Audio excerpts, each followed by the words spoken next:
Jadi sebab-sebab doa nggak dikabulin oleh Allah.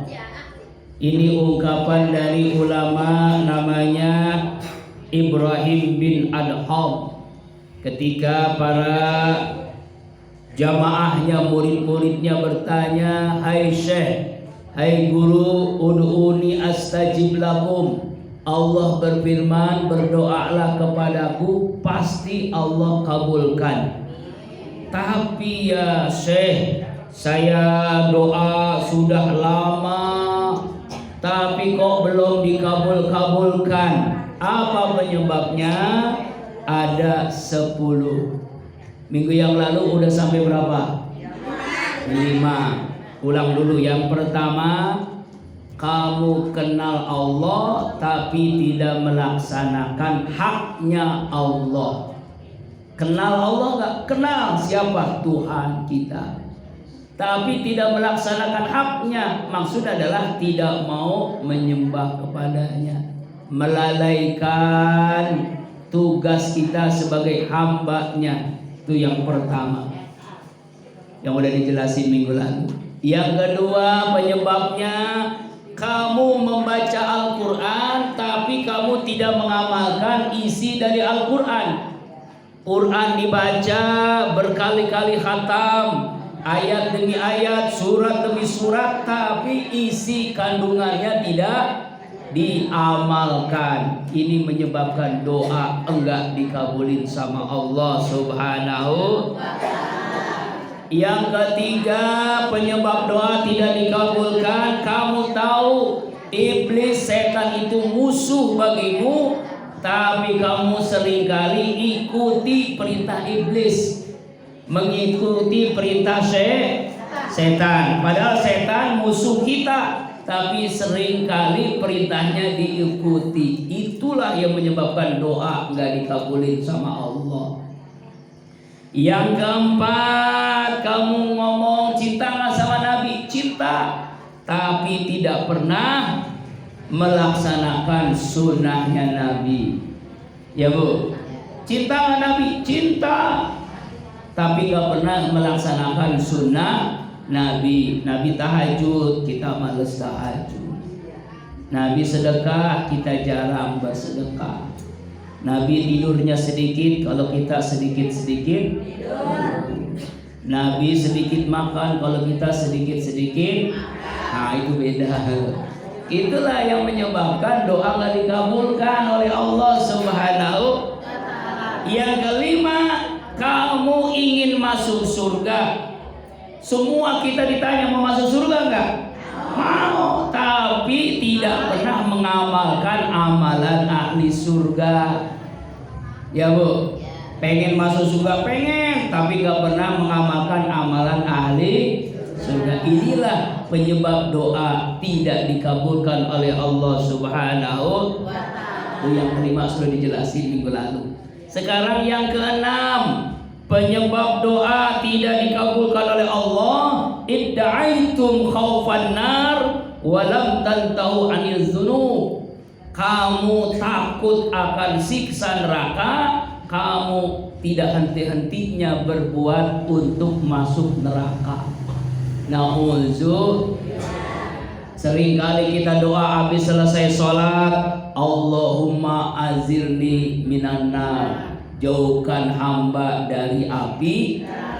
Habis sholat apinya dideketin. Ya kan? Betul Bu? Lagi habis sholat wirid Allahumma ajirni minan nar 7 kali, baru Allahumma antas salam wa minkas salam. Allahumma ajirni minan nar, dijauhi api, jauhkan hamba dari api. Habis sholat dideketin api. Api itu mah Bu, api ya. Tapi di sini nggak ada yang ngerokok ya. Yang nggak ada ibu-ibu bisa ngerokok. Ya Allah, maksudnya Bu, takut Bu, api neraka. Bayangkan Bu, api di dunia nih yang paling panas di mana tuh? Lahar kemarin tuh di Semeru yang mengeluarkan lahar magma. Banyak orang yang meninggal, lebih dari 30 orang. Ya Bu, Masya Allah, rumah banyak yang hancur. Ya, Tapi ada yang luar biasa, seorang anak yang taat kepada emaknya. Emaknya sudah umur 90 tahun, gak bisa kemana-mana, orang-orang kabur ngungsi, dia gak bisa. Sebenarnya dia mampu ngungsi, mampu kabur, dia akan bisa bisa hidup. Tapi gak tega sama emaknya, dia berduaan, dia peluk emaknya, meninggal bareng-bareng. Inna lillahi wa inna ilaihi. Insya Allah tuh ahlul jannah keduanya tuh. Ya Allah, umurnya masih muda, namanya Rukmini, 28 tahun. Ya, Masya Allah tuh namanya anak yang taat, nggak mau nyia-nyiakan ibunya. Padahal kata ibunya, silakan, udah saya nggak mampu lari, nggak mampu kabur dari, nggak mampu ngungsi. Ya namanya udah tua, udah nggak bisa kemana-mana. Di kamar saja pelukan, itu langsung kena lahar, meninggal berdua berpelukan. Allah Akbar. Kemudian ada cerita lagi, seluruh rumah banyak yang hancur di sekelilingnya. Ada masjid tegak, lurus tegak, tidak ada yang merusak tuh masjid. Nah, itulah bukti ketaatan kekuasaan Allah. Sama dulu lagi musibah tsunami Aceh, semua rumah rusak, hancur, tapi masjid tegak, utuh, nggak rusak. Sama dengan di Situ Gintung. Ya, Situ Gintung banjir bandang, rumah banyak yang hancur, masjid tegak lurus utuh. Masjid itu bukti kekuasaan Allah. Nih, masjid rumah Allah yang jaga. Makanya kalau orang ke masjid jadi tamu Allah. Kalau saya ke rumah ibu pasti dong minimal kasih air, betul. Kenapa? Karena jadi tamu ibu. Sekarang kita jadi tamu Allah. Masa Allah sia-siakan tamunya? Gak mungkin dong. Makanya jadi tamu Allah diamankan oleh Allah. Amin. Masya Allah tuh. Itu kita semuanya takut masuk neraka. Itu sepanas-panasnya api di dunia, lahar itu 70 kali neraka lebih panas dari itu. Ya Allah ya Rabbana. Loh, 70 kali api neraka panas daripada api di dunia. Bayangin dah. Kita mah jangankan api lahar ya Bu, ada puntung rokok juga kita sakit banget ya. Ya Allah, panas, kelenger. Ini api neraka 70 kali panasnya. Kamu takut tuh neraka, tapi kamu tantahu anizunub, lam tantahu, tidak henti-hentinya melakukan dosa, tidak henti-hentinya zina. Bahkan kamu hafal Al-Quran, itu ada 21 orang. Ustaz itu ya? Na'udzubillah. Ternyata orang Syiah Bu. Ya, orang Syiah itu kan hati-hati Bu nih. Alhamdulillah sih kalau kita di sini nggak ada nih, hati-hati nih pengajian-pengajian yang ustadz-ustadznya aneh. Nah, orang Syiah itu kan nggak mengakui Nabi Muhammad Nabi terakhir. Bahkan kata dia yang lebih pantas dapat wahyu itu Ali, bukan Nabi Muhammad. Tuh, dia membolehkan nikah mut'ah. Tahu nikah mut'ah Bu? Nikah kontrak. Nikah kontrak kan Syiah itu. Iya, makanya kan orang tuanya nggak ada yang protes. Kenapa? Karena sama alirannya. Hanya beberapa orang tuh gara-gara satu aja yang protes, dan itu udah berlangsung dari tahun 2006 sampai 2021. Masa udah punya anak nggak tahu anaknya dari mana? Udah hamil, udah 2 orang punya anak 2 kali. Ya Allah. Ternyata 21 orang, nambah lagi. Iya, 21 orang Bu, ya Allah. Ya Allah ya Rabbana. Hati-hati Bu ya anak-anak kita ya. Ini kan jelek-jelekin nama pesantren ini. Ya Allah ya Rabbana. Tapi kita yakin kalau kita insya Allah nggak ada ya. Kalau mau lagi mak kiai mah kawin lagi dah, mendingan lebih jelas daripada begitu ya. Nauzubillahi min. Takut neraka tapi tidak henti-hentinya melakukan perbuatan. Orang-orang yang di penjara tuh koruptor, maling, pezina, pemabok, narkoba. Kalau ditanya takut nggak neraka? Takut. Tapi kenapa? Terus jadi pecandu narkoba, peminum minuman keras, terus berzina, terus mabok, terus korupsi, terus riba, terus melakukan dosa. Kenapa? Itulah yang menyebabkan doa enggak dikabulkan sama Allah Subhanahu wa Ta'ala. Karena takut neraka tapi tidak henti-hentinya melakukan perbuatan dosa. Itu yang keenam Ibu ya. Yang ketujuh, penyebab orang doanya enggak dikabulkan sama Allah, idda'aitum annal mauta haqqun wa lam tasta'iddu lah. Kamu yakin kamu yakin mati itu benar, ya kan, benar kan? Semua yang hidup pasti mati. Siapapun kita pasti mati, nggak ada yang selama-lamanya hidup di dunia, betul? Bisa ibu duluan, saya belakangan, bisa saya belakangan, ibu duluan. Nggak ada yang tahu, tapi semuanya pasti mati, ya Bu. Ya mudah-mudahan ibu duluan, saya belakangan, alhamdulillah. Ibu duluan juga gak apa-apa, saya belakangan juga alhamdulillah. Ya Bu ya, tapi pasti mati. Kamu tahu semua kita pasti kullu nafsin za'iqatul. Tapi kan harus diingat, mati itu tidak mengenal usia. Bisa yang muda duluan, bisa yang tua belakangan. Ya Bu, mati itu tidak kenal dia berilmu atau yang enggak. Bisa yang punya ilmu duluan, bisa yang punya ilmu belakangan. Mati itu tidak kenal profesor, tidak kenal profesi, ya jabatan nggak mengenal. Kemarin belum lama meninggal dunia wali kota Bandung, hebat banget, mau khutbah Jumat, mau khotib Jumat, meninggal dunia. Meninggal bagus tuh, inna lillahi wa inna ilaihi, kan bagus meninggalnya. Kalau meninggalnya habis korupsi, na'udzubillah, habis berzina, na'udzubillah. Ada orang yang meninggal tuh, ada yang dempet, na'udzubillah, astagfirullahaladzim. Ya meninggalnya kita ingin husnul khatimah tuh. Makanya orang beriman tidak peduli kapan dia mati, karena memang sudah dirahasiakan dan sudah dipastikan, ya Bu. Sudah dipastikan kita ini pasti mati. Gak ada yang tahu pasti kita mati. Orang beriman tidak peduli kapan dia mati, di mana dia mati. Tapi orang beriman sangat peduli bagaimana dia mati. Dalam keadaan beriman atau dalam kafir, dalam keadaan berwudu atau dalam keadaan maksiat, dalam keadaan beribadah atau dalam keadaan berdosa. Kita ingin meninggal dalam keadaan ibadah, dalam keadaan berwudu, lagi baca Al-Quran kita mati, lagi sholat kita mati, lagi sujud mati, ya kan? Lagi zikir, lagi ngaji nih mati, alhamdulillah.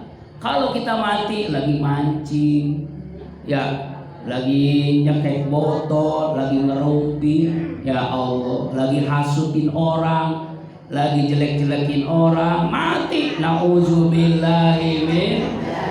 Jangan sampai ya Bu. Nah, kita tahu mati itu benar, tapi kamu tidak mau mempersiapkan hidup untuk mati. Tasta'iddulah, tidak mau mempersiapkan untuk mati, padahal semua kita pasti mati. Tuh, Masya Allah, inilah penyebab doa gak dikabulkan oleh Allah Subhanahu. Makanya Nabi mengingatkan, aqyasul ummati zikrul maut. Orang yang paling pintar adalah orang yang paling banyak ingat mati, dan orang yang paling banyak mempersiapkan hidup setelah mati, paling banyak. Jadi bukan orang yang paling tinggi, profesor, doktor, gelarnya paling tinggi, bukan Bu. Bukan orang yang paling banyak ilmunya, kitabnya, bukan, tapi orang yang paling banyak ingat mati. Jadi kalau misalnya suami ibu zalim sama ibu, ingat bang, mati. Ya, tuh, kalau bawa uang haram ke rumah, ingat bang, mati. Nah, itu aja. Insya Allah lah. Tunggu ya. Itu yang ke berapa? Yang ke-7. Yang ke-8, doa tidak dikabulkan penyebabnya adalah istaghalat bi uyubi ghairikum wa taraktum uyuba anfusikum. Kamu selalu memperhatikan aib orang lain, tapi kamu tidak memperhatikan aib diri sendiri. Tuh, sibuk dengan aib orang lain, tidak sibuk dengan aib diri sendiri. Apa istilahnya itu? Ya, melihat gajah di peluk mata, kelihatan, melihat ya semut di mana gitu kelihatan. Allahu Akbar. Ya makanya ada yang amal-amal yang menggugurkan amal. Apa itu? Di antaranya sibuk dengan aib orang lain. Kerjaannya gosip, ngerumpi, gibah, ya membicarakan aib orang lain. Tetapi biasanya kerjaan bapak-bapak sih ibu ya. Ibu mah nggak ada di sini mah.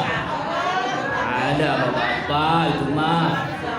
Itu kan yang suka acara-acara cek recek, insert, alus revisi, instensi, left kiss. Itu kan acara bapak-bapak kan ya bu.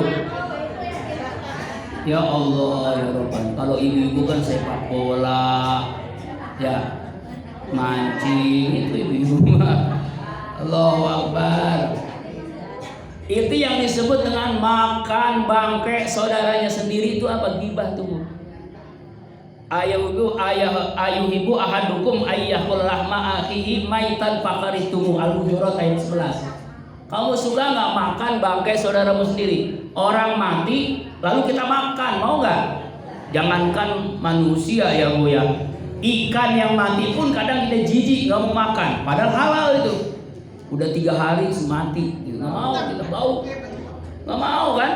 Ini manusia kita makan. Nah orang yang gibah, orang yang gosip, orang yang ngerumpi itu sama makan bangkai saudaranya sendiri. Makanya kalau kita lagi digosipin bu, ibu bawa duit, kasih duit dia. Iya kenapa? Karena dia lagi bagiin pahala buat kita. Pahala sholat dia buat kita, pahala puasa dia buat kita, pahala dia baca Quran buat kita. Lalu dosa-dosa kita buat dia, kan enak banget. Makanya kalau ada orang lagi gosipin kita, bawain kue, bawain duit, bawain hadiah, ya bu. Bersyukur kita digosipin sama orang, alhamdulillah. Kenapa? Karena orang lagi bagiin pahalanya buat kita, dosa-dosa kita diambilin buat dia. Itu kan tidak ada Nabi itu kata Nabi, itu bukan kata saya. Ketika lagi ngaji begini, Nabi ngomong sama sahabat, hai sahabat, atadruna anil muflis, tahukah kalian orang yang bangkrut? Apa kata sahabat? Ya kalau menurut saya sih katanya ada yang antara sahabat ada yang jawab, al muflisu man lam dirhama wala mata. Orang yang bangkrut adalah orang yang tidak punya harta, orang yang tidak punya duit. Kata Nabi bukan. Orang yang bangkrut adalah ya'ti yaumal qiyamah, nanti datang pada hari kiamat menyetorkan amalnya. Ya Allah, ini pahala sholat saya, pahala puasa saya, pahala ngaji saya, pahala umroh saya, pahala zikir saya. Nah ketika lagi nyetorin pahala, ada yang protes.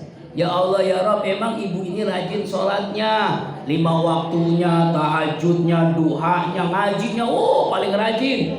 Tapi ketika di dunia saya pernah digosipin, saya pernah dibuka aib saya mohon keadilanmu ya Allah. Apa kata Allah? Yang ibu tadi udah gancang banget tuh mau ke surga, ditarik oleh malaikat. Lu yang suka ngomongin orang itu tuh, iya. Apa kata Allah? Seluruh pahala sholatmu diberikan buat orang yang suka digosipin. Dosa-dosa orang yang digosipin buat lu tuh. Akhirnya yang tadi ikhlas digosipin masuk surga, yang suka gosip masuk. Nauzubillahi min dzalik. Mudah-mudahan kalau dengar begini mah nggak ada lagi yang gosip. Amin. Di sini nggak tahu setelah ini mah. Ya, jadi penyebab doa nggak dikabulkan oleh Allah, sibuk dengan aib orang lain, tidak mau membaca aib dirinya sendiri. Yang ke-9, penyebab doa nggak dikabulkan oleh Allah adalah takuluna rizqallah wala taskuruna. banyak makan rezeki Allah tapi tidak pernah bersyukur kepada Allah. Banyak makan rezeki Allah, kita kan makan rezeki Allah kan? Ya Allah, tapi nggak pernah bersyukur. Allah kasih rezeki banyak apa sedikit Bu? Berapa jumlahnya? Nggak terhitung. Wa in ta'uddu ni'matallahi la tuhsuha. Jika kalian menghitung nikmat Allah nggak ada yang terhitung. Nikmat mata, nikmat telinga, nikmat mulut, nikmat tangan, nikmat jantung, nikmat ginjal, nikmat paru-paru, nikmat hidung yang lubangnya 2, lubangnya ke bawah, nggak ada yang ke atas. Ya Bu, mata bagus banget desainnya, matanya ke depan dua-duanya, nggak ada yang depan satu belakang satu, ada nggak? Oh, kalau depan satu belakang satu kacamata nggak laku tuh. Ya Allah, telinga yang begitu luar biasa desainnya ya Bu, Masya Allah, itu nikmat yang nggak terhitung nilainya di hadapan Allah. Tapi kita nggak pernah bersyukur kepada Allah. Itulah penyebab doa yang nggak dikabulkan. Yang dulu pernah saya sampaikan di zaman Nabi Musa, ada orang yang ngeluh karena dia miskin, dia susah. Dia mengeluh, ya Nabi Allah Musa, saya dari dulu hidup saya melarat, miskin, gak punya apa-apa. Padahal saya rajin sholat, rajin puasa, rajin ibadah. Apa kata Nabi Musa? Gini aja Pak, bersyukurlah kepada Allah, maka Allah akan tambahkan rezeki untuk bapak akan jadi orang kaya. Apa jawaban orang tadi? Aneh-aneh aja jawaban ente, hai Nabi Allah Musa. Saya ingin kaya, saya gimana mau bersyukur? Hidup saya susah. Ya, ngambek jawaban dari Nabi Allah Musa, dia pulang. Lalu ada yang berikutnya, aneh, ini mah orang kaya. Orang kaya dari dulu kaya, tapi bosen. Nabi Allah, saya ini dari dulu kaya, rasanya enak juga ya, kali-kali kalau jadi orang miskin enak. Aneh nih orang. Ada nggak yang begini Bu? Nggak ada di sini Bu ya. Jamin Allah Musa ada tuh. Ya Allah, Nabi Allah Musa, saya hidup dari dulu kaya, saya pengen jadi orang miskin. Saya kalau punya apa-apa ada baik gitu, pengen ini, pengen mobil, pengen motor, pengen apa ada terus. Saya pengen miskin ya Nabi Allah Musa, pengen sekali-kali jadi orang miskin, kayaknya enak begitu. Ya, apa kata Nabi Allah Musa kepada orang tadi? Gini Pak, kalau pengen jadi orang miskin gampang, jangan bersyukur kepada Allah, pasti kamu jadi orang miskin. Akhirnya apa jawaban orang tadi? Hai Nabi Allah Musa, bagaimana saya gak bersyukur sama Allah? Allah telah berikan nikmat yang tidak ternilai banyaknya. Mata, telinga, mulut, jantung, semuanya nikmat yang begitu banyak. Gak susah, saya gak bisa. Apa yang terjadi singkat cerita, orang yang miskin tadi makin susah, makin melarat karena tidak pernah bersyukur. Orang kaya tadi makin berkah, makin kaya karena selalu bersyukur. La in syakartum la azidannakum wa la in kafartum inna azabi lasyadid. Jika kalian bersyukur pasti aku tambah, jika kalian kufur azabku amat pedih. Makanya kalau kita ingin doa dikabulkan, syukuri nikmat yang ada. Amin ya robbal. Yang terakhir, yang ke-10, pas jam 10, yang ke-10. Apa penyebab doa akan dikabulkan oleh Allah? Tadfinuna mautakum wa la taqtibuna bihim. Kamu suka mengubur orang-orang yang mati, tapi kamu tidak mengambil pelajaran dari menguburkan orang yang mati. Kita takziah, nengok orang yang meninggal dunia, kita nyolatin, kita mandiin, kita nguburin, kita ngantar ke kuburan, kita uruk tuh, tapi tidak mengambil pelajaran dari orang yang mati. Bahkan kalau nonton TV itu setiap hari ada aja orang mati yang dibunuh, orang mati yang kecelakaan, orang yang mati musibah gempa, musibah longsor, musibah banjir, musibah apa lagi?